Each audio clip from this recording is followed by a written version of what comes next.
Jesse Ventura. We ain't got time to bleed.com. His website, he's got a new book out. It's called 63 Documents the Government Doesn't Want You to Read. Governor Ventura, welcome back to our program. Hi, Tom. Great to be back. How are you today? I am great, but I'll get better. And I'm assuming the same is true of you? Well, I'm doing all right. I'm down here in the far reaches of Mexico, and the book's so successful, they're making me stay at a hotel and spend 2 days doing interviews again. That's great. That is absolutely great. You've had extraordinary experiences on the inside. From being a Navy SEAL to being governor of a major state. Is that what informs your show? And I don't mean this as a negative at all. Your conspiracy-minded nature, or is it just the way that you were wired and grown up to question authority and wonder what's going on behind the curtain? Well, I think that it results with my father at the dinner table originally. My father was a World War II vet, as was my mother, both World War II vets, and my brother and I are Vietnam vets. And my father always questioned the government and authority, so be it. So I think it was instilled in me in a young age, and I followed through because I'm a great believer that dissension is the greatest form of patriotism. Yeah, to paraphrase Teddy Roosevelt, I agree. If you don't question your government, you will get bad government. When you get lackadaisical people and people that just go along to get along, rest assured the government will abuse you. Yeah. And it's happening right now because we have a country that believes, I think one of our forefathers said, how did it go again, that if you exchange your liberty for security, you'll have neither. Yeah, a person who is willing to trade temporary security for liberty deserves neither. Yeah, deserves neither. Ben Franklin, that's exactly what I believe the United States people deserve today, because they're willing to exchange their liberty for this supposed well, it's what we've got, too. It's not just what we deserve. In your book, and we're talking with Jesse Ventura's book, 63 Documents the Government Doesn't Want You to Read. And there's some great stuff in here. There are a few things that I know you don't consult talk show hosts before you write books, but there's a few that I would have even thrown in. But yeah, chapter 32, Coke Industries and Seminars for the Rich and Powerful, Corporate Influence. I don't think the average Tea Partier, for example, realizes that when they're saying low tax, less regulation, what they mean is don't tax the billionaires and let their oil refineries pollute more. Well, it's that, but if you think for a moment, Tom, that the Democrats are the answer, you're sadly mistaken. Because I'm not suggesting they are. Pointed out multiple times, they're likewise bought and sold. Sure. You can go to both conventions and see the same lobbyists at both. They got both their bases covered, so it truly doesn't matter who we elect. So, well, I'll let me push back somewhat there. You've got some good politicians. The truth is what it is. I mean, how come? Tell me, Bernie Sanders is owned. Who owns Bernie Sanders? Guys in open court. Who owns Bernie Sanders? Who owns him? Yeah. He's one senator.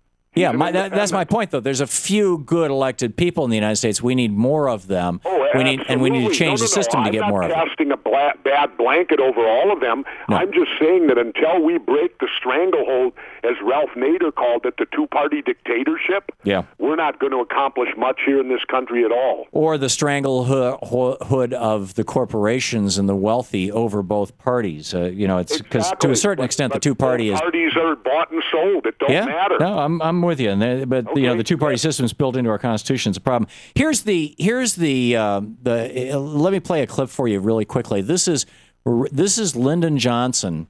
Hubert Humphrey's running for president against Richard Nixon in 1968. Lyndon Johnson's been negotiating with the Vietnamese to end the war. He's got a deal. He's going to end the war. And then Richard Nixon sticks his nose in and says to the South Vietnamese, you go along, you keep this war going, go along with me, and I'll get you a better deal if I become president. And they agree to throw in with Nixon. Nixon has the tapes in the CIA, the wiretaps on this stuff, and he's furious. He knows that it's happened. He knows he's being betrayed, and he knows that Nixon's going to win the election from Humphrey, but he's afraid to go public with it. Here's Nixon talking to Everett Dirksen, the Senate Majority Leader, Senate Republican. Here's the latest information we got. The agent says that they just talked to the boss in New Mexico.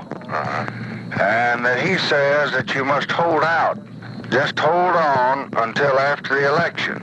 We know what Q is saying to them out there. Yeah. we're pretty well informed on both ends. Now, I'm reading their hand, Everett. I don't want to get this in the campaign. That's right. And they oughtn't to be doing this. This is treason. I know.